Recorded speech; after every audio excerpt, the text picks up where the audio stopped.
Il y a 45 ans, le 25 avril 1974, le peuple portugais mettait fin à 48 ans de dictature salazariste. C'est la révolution dite des œillets.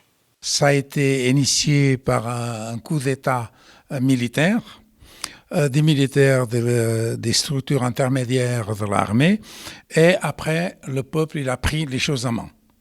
Donc, quand les officiers ils disaient « Restez chez vous, on va voir, on s'en occupe, etc. », le peuple il a décidé autrement. Il est sorti dans la rue. Ils ont tout pris d'assaut, y compris les chars d'assaut. Ils sont sautés dessus, ils étaient là en confraternisation avec les militaires. Et s'il fallait résister physiquement contre le fascisme, ils seraient là aussi pour cela.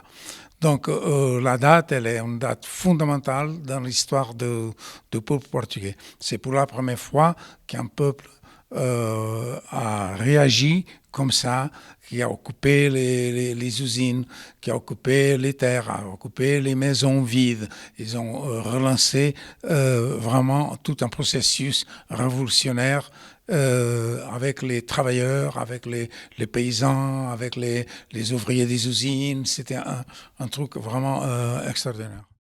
Les Portugais représentent la troisième communauté étrangère la plus importante de Suisse. Loin des clichés et de la non-culture, l'association 25 avril de Genève veut perpétuer le débat social et stimuler le devoir de mémoire collective.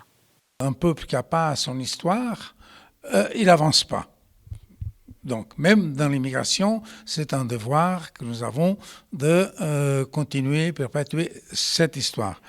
On dit très souvent que le peuple portugais, il a immigré par milliers, voire par millions, et qu'il porte avec soi le fado, il porte le bacalhau, il porte les patates, l'huile d'olive, il porte tout, sauf les aspects culturels et politiques.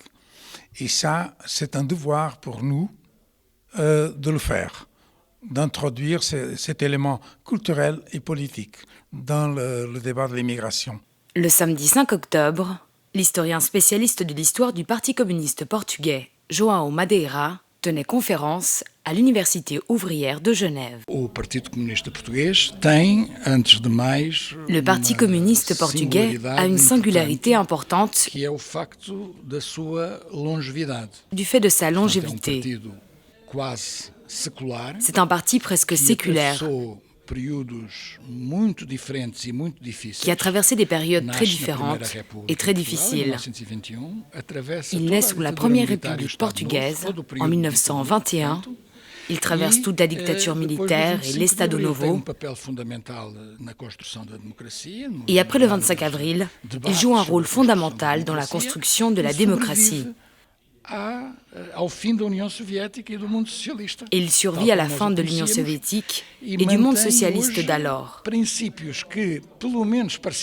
Et il maintient aujourd'hui des principes qui, du moins partiellement ou dans une large mesure, se réfèrent à ce modèle politique et organisationnel de ces temps.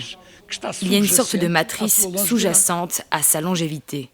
Dans le quartier des Bastions, à l'emplacement de l'ancienne brasserie du Landol, une plaque rappelle l'implication des réfugiés politiques portugais à Genève.